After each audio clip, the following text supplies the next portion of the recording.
Մի շատ կարևոր բան կա, որի մասին ես միշտ ցանկացել եմ խոսել։ Դա դավաճանությունն է։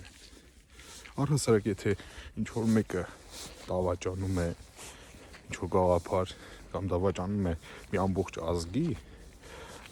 գտնվում են մարդիկ, ովքեր ասում են, գիտեք, հա ինքը դավաճանել է, բայց տեսեք,